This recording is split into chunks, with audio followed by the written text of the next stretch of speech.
Hello guys, welcome back to my channel Panjami's Classroom. இந்த வீடியோல நம்ம NCERT line by line series class 12 NEET பயாலஜில megasporogenesis பத்தி தான் பார்க்க போறோம்.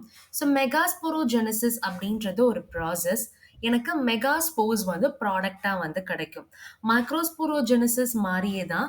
பட் இந்த மெகாஸ்போரோஜெனசிஸ் வந்து எனக்கு மெகாஸ்போர் ஃபீமேல் கேமட்டோஃபைட் வந்து ப்ராடக்டா வந்து கிடைக்கும். பட் அங்க வந்து பார்த்தீங்கன்னா, அதாவது மைக்ரோஸ்போரோஜெனசிஸ்ல பார்த்தீங்கன்னா, மேல் கேமட்டோஃபைட் வந்து கிடைக்கும். ஸோ மெகாஸ்போர் மதர் செல்லுல இருந்து ஃபார்ம் ஆகக்கூடிய மெகாஸ்போர் அந்த ப்ராசஸ மெகாஸ்போரோஜெனசிஸ் அப்படின்னு சொல்லுவாங்க. இந்த சிங்கிள் மெகாஸ்போர் மதர் செல் அதாவது ஷார்ட்டா எம்எம்சி அப்படின்னு சொல்லுவோம். இது எல்லாமே பார்த்தீங்கன்னா மைக்ரோபைலார் ரீஜியன்ல தான் நடக்குது. மைக்ரோபைலார் ரீஜியன் அப்படின்றது என்னன்றது நம்ம பார்த்திருந்தோம். அதாவது என்னோட நியூசெல்லர்ஸை சுத்தி நிறைய இன்டர்கமெண்ட்ஸ் இருக்கும்.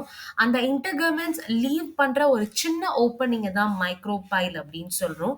இந்த மைக்ரோபைல்ல தான் என்னோட மெகாஸ்போரோஜெனசிஸ் ப்ராசஸ் வந்து நடக்குது. ஸோ அதோட டயக்ராமேட்டிக் வியூ தான் கொடுத்துருக்காங்க. இதுதான் என்னோட மெகாஸ்போர் மதர் செல் அண்ட் இது எல்லாமே பார்த்தீங்கன்னா என்னோட நியூசெல்லர்ஸ். இந்த மெகாஸ்போர் மதர் செல்லை சுத்தி இருக்கிற இந்த காம்பனன்ட் எல்லாமே பார்த்தீங்கன்னா நியூசெல்லஸ் தான். அந்த நியூசெல்லஸ்க்கு நடுவுல தான் என்னோட எம்ப்ரியோ சாக் வந்து இருக்கும். ஸோ இந்த மெகாஸ்போர் மதர் செல் மியாட்டிக் டிவிஷன் மூலமா எனக்கு மெகாஸ்போர் டயாட் வந்து ஃபார்ம் ஆகுது. மெகாஸ்போர் டயாட் அப்படின்றது 2 செல். டயாட் அப்படின்னா என்னன்னு அர்த்தம்னா 2 அப்படின்றது அர்த்தம்.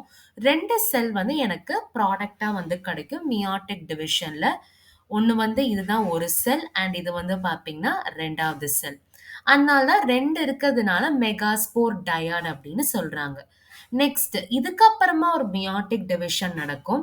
அதுல நமக்கு 4 செல்ஸ் வந்து கிடைக்குது. டெட்ராட் அப்படின்னா என்ன அர்த்தம்னா 4 அப்படின்றது அர்த்தம். ஸோ அதனால 4 செல்ஸ் இருக்கிறதுனால மெகாஸ்போர் டெட்ராட் அப்படின்னு சொல்றோம். ஸோ இது ஒரு first cell, second cell, third cell and fourth cell. இந்த ரீஜியன் தான் பார்த்தீங்கன்னா என்னோட மைக்ரோபைலார் ரீஜியன். இப்படி தான் வந்து பார்த்தீங்கன்னா எனக்கு வந்து பார்த்தீங்கன்னா இன்டர்கமெண்ட்ஸ்லாம் இருக்கும்.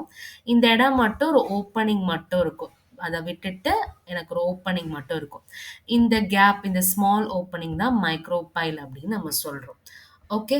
ஸோ இப்படி தான் வந்து எனக்கு ஃபர்ஸ்ட் மெகாஸ்போர் டயாட் கிடைக்குது. அப்புறமா மெகாஸ்போர் டெட்ராட்பா நமக்கு கிடைக்குது. ஸோ இந்த பெரிய செல்ல பார்த்தீங்கன்னா திக்கான சைட்டோபிளாசம் அண்ட் நியூக்ளியஸும் பார்த்தீங்கன்னா இருக்கு.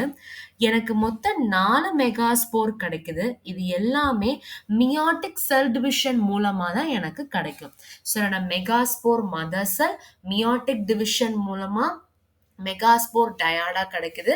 அப்புறமா மியாட்டிக் டிவிஷன் மூலமா மெகாஸ்போர் டெட்ராடா வந்து எனக்கு ஃபைனல் ப்ராடக்ட். இதுதான் என்னோட ஃபைனல் ப்ராடக்டா எனக்கு வந்து பார்த்தீங்கன்னா கிடைக்குது. ஸோ அப்படி எனக்கு 4 மெகாஸ்போர்ஸ் வந்து கிடைக்குது. இந்த மொத்த ப்ராசஸையும் நம்ம மெகாஸ்போரோஜெனசிஸ் அப்படின்னு சொல்றோம். இந்த டாபிக்ல ஏதாவது டவுட் இருந்ததுன்னா மறக்காம கமெண்ட் செக்ஷன்ல போஸ்ட் பண்ணுங்க. இந்த வீடியோ உங்களுக்கு பிடிச்சிருந்தா லைக் பண்ணுங்க, உங்க ஃப்ரெண்ட்ஸுக்கு ஷேர் பண்ணுங்க அண்ட் மறக்காம பஞ்சமிஸ் கிளாஸ் ரூம் சேனலை சப்ஸ்கிரைப் பண்ணுங்க. தேங்க்யூ.